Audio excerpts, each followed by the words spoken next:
Female किसी के लिए भी एक सुखद एहसास होता है, ये बिल्कुल एक नशे जैसा होता है। ये ना केवल उन दोनों को ही संपूर्ण सेक्स का एहसास देता है बल्कि संतुष्टि भी कराता है। लेकिन इसके बावजूद भी कितनी महिलाएं ऐसी हैं जो ऑर्गेज्म को हासिल ही नहीं कर पाती है, उन्हें काफी मुश्किल आती है। आखिर ऐसी कौन सी वजह है जो किसी फीमेल को ऑर्गेज्म हासिल करने में दिक्कत या बाधा पहुंचाती है? ये वीडियो ना केवल किसी फीमेल के लिए इम्पोर्टेंट है बल्कि मेल के लिए भी उतनी ही इम्पोर्टेंट है, क्योंकि हर आदमी के साथ कोई ना कोई फीमेल जुड़ी हुई होती है। तो उसे पता रहना चाहिए कि आखिर किसी फीमेल को ऑर्गेज्म अगर नहीं मिल पाता तो उसके पीछे क्या क्या वजह हो सकती है, और अगर वजह पता लग जाए तो उसका सोल्यूशन क्या हो। तो नंबर 1, पानी का कम पीना। वो महिलाएं जो कि पानी पीने में आलस करती हैं कि यार तब पी लेंगे, अभी तो पिया था यार, ठंड ज्यादा हो रही है, पानी कैसे पिए। 10 तरह की चीजें जो उनको लगता है कि यार पानी अब पी लेंगे। तो इस तरह की जो महिलाएं जो इस तरह की सोच रखती हैं और पानी कम पीती हैं, उनको शारीरिक रूप से तो देखो नुकसान उठाने ही पड़ते हैं। डॉक्टर भी कहते हैं कि पानी पियो वरना कब्ज हो जाएगी, आपकी बॉडी हाइड्रेट नहीं रहेगी तो स्किन पर इफेक्ट पड़ेगा, झुर्रियां ज्यादा आएंगी, आपको थकान ज्यादा रहेगी, और भी 10 तरह की शारीरिक समस्याओं का आपको सामना करना पड़ सकता है। या आपने डॉक्टर के मुंह से भी सुना होगा, किसी हेल्थ काउंसलर के मुंह से भी सुना होगा, या फिर अपने आजू बाजू के सर्कल में लोग रहते हैं उन्हें भी बोलते हुए सुना होगा कि यार पानी पिया करो, हेल्थ के लिए अच्छा रहता है। लेकिन क्या आपने कभी ये सुना है कि पानी पिया करो ये आपकी सेक्सुअल हेल्थ के लिए भी बहुत अच्छा रहता है? क्योंकि हमारे शरीर में कुछ अराउजल टिश्यू होते हैं जिन्हें बेहतर ढंग से वर्क करने के लिए फ्लूइड की जरूरत होती है, और इसकी पूर्ति सिर्फ और सिर्फ पानी पीकर की जा सकती है, अपनी बॉडी को हाइड्रेट रखकर की जा सकती है। तो अगर आप पानी ही नहीं पिएंगे तो आपकी जो बॉडी है वो डिहाइड्रेशन की ओर चली जाएगी। तो ऐसे में सेक्स के दौरान जब अराउजल मोड आएगा तो आपकी जो टिश्यू है वो ढंग से वर्क ही नहीं कर पाएंगे, और जब टिश्यू को वर्क करने में दिक्कत होगी तो आपको ऑर्गेज्म मिलने में दिक्कत होगी, और मिलेगा भी तो उस तरीके का नहीं मिलेगा जिस तरह से मिलना चाहिए। तो देखो, अपने शरीर में पानी की कमी तो बिल्कुल ना होने दे। यह आपके शरीर को स्वस्थ रखने में मदद करता है बल्कि आपकी सेक्सुअल हेल्थ के लिए भी लाभदायक है। अब इसका मतलब ये नहीं कि अगर मैं बोल रही हूँ कि पानी की कमी ना होने दे तो रोज के रोज 10-12 ग्लास पानी पिए।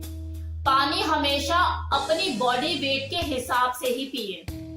20 किलो पे 1 लीटर पानी पीना चाहिए। तो जैसे मान लो आपका जो वेट है वो 60 किलो है तो 3 लीटर पानी पिए पर डे, और अगर 70 किलो है तो 4 लीटर पर डे। दूसरा पॉइंट, दवाइयों का ज्यादा इस्तेमाल। देखो, हमारी जो भारतीय महिलाएं हैं ना, वो दवाइयां खाने का कुछ ज्यादा ही शौक रखती हैं।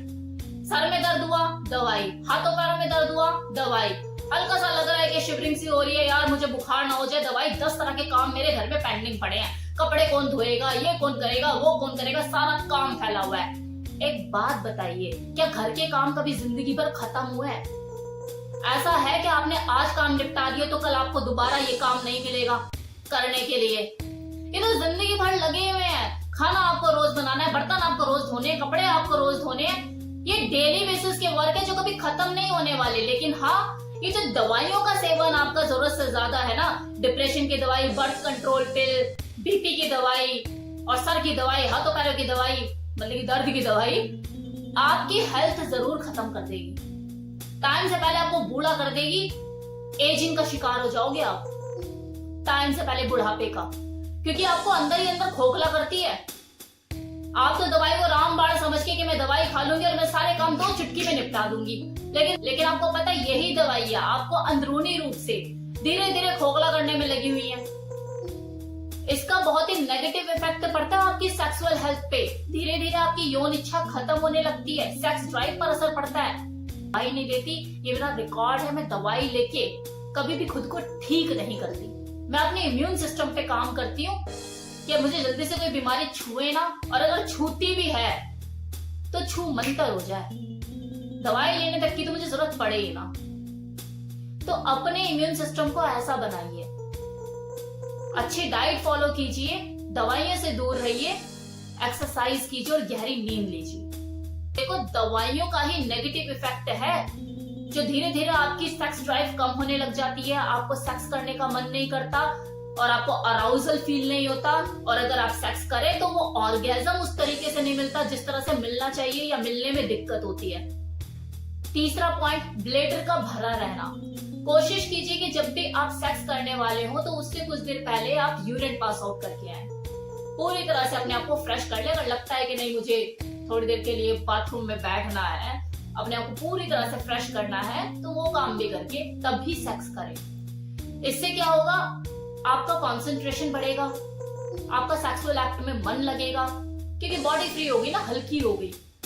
आप उस सेक्स को एंजॉय कर पाएंगे, अराउजल ज्यादा फील करेंगे और आपको ऑर्गेजम मिलने में भी आसानी होगी। अगर अंदर ही कुछ इस तरह की चीजें हैं कि आप कंफर्टेबल फील नहीं कर रहे, तो ऑर्गेजम मिलने में दिक्कत होती है। Fourth point, desk job. वो फीमेल जो कि वर्किंग है, 7 से 8 घंटे की उनकी जॉब होती है और सिटिंग जॉब है, कि भाई सिटिंग जॉब है, सीट पर बैठकर ही पब्लिक डीलिंग करनी पड़ती है, काम करना पड़ता है। तो देखो, ऐसे में उन महिलाओं के साथ सबसे बड़ी दिक्कत क्या आती है कि उनकी पैल्विक मसल जो है वो शॉर्ट हो जाती है और पैल्विक पेन उन्हें बॉडी में रहने लग जाता है, जिसकी वजह से उन्हें ऑर्गेजम मिलने में मुश्किल होती है।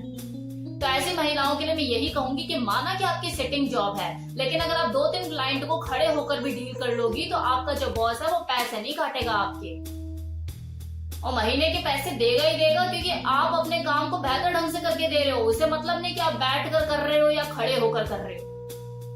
तो बेटर है कि हर 1 घंटे के बाद 15-20 मिनट के लिए आप खड़े हो जाएं, इधर उधर टहलें।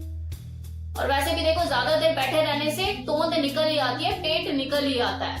तो बेटर है आप हर आधे 1 घंटे के बाद खड़े हो जाइए। और ये मैं इसलिए अच्छे से एक्सप्लेन कर पा रही हूँ क्योंकि मैंने खुद बैंकिंग वर्क किया है, मैंने बैंक में जॉब की हुई है और मैं आधे से ज्यादा टाइम वहां पे खड़ी रहती थी, मैं नहीं बैठती थी। और मेरा जो स्टाफ है वो मुझे बोला करता था कि मैम आप बैठ के डील क्यों नहीं करते, जब आपको कुर्सी दी हुई है फिर भी आप खड़े रहते हो आधे से ज्यादा टाइम। तो मैंने यही बोलती कि मुझे वो लाला वाली जॉब है ना, पसंद नहीं है कि बैठे रहो। हाँ जी बोलो जी, है ना, मुझे वो चीज पसंद नहीं है। मेरे जवाब भी कुछ ऐसे होते थे, मैंने क्या बताऊं कि मैं क्यों नहीं बैठती। अरे तोंद निकलती है, पेट निकल आता है, बैठे रहो बैठे रहो। देख लो बैंक वालों को,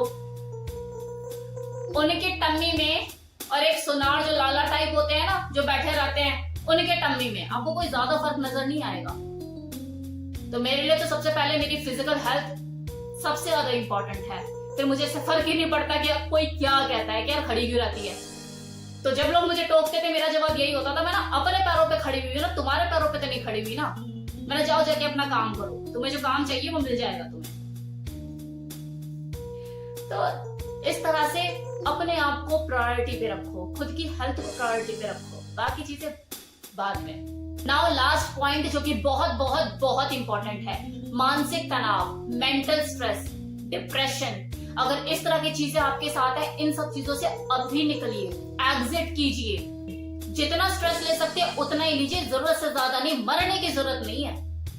तो इन सब चीजों से बाहर निकलिए। तो ये थे वो सारे तरीके जो मैंने आपको बताया, इन्हें आजमा के आप अपने आप को फिट कर सकती हैं सेक्सुअली और ऑर्गेज्म को हासिल कर सकती हैं। ये तरीके अपना के देखिए, आपको फर्क नजर आएगा। Thank you so much.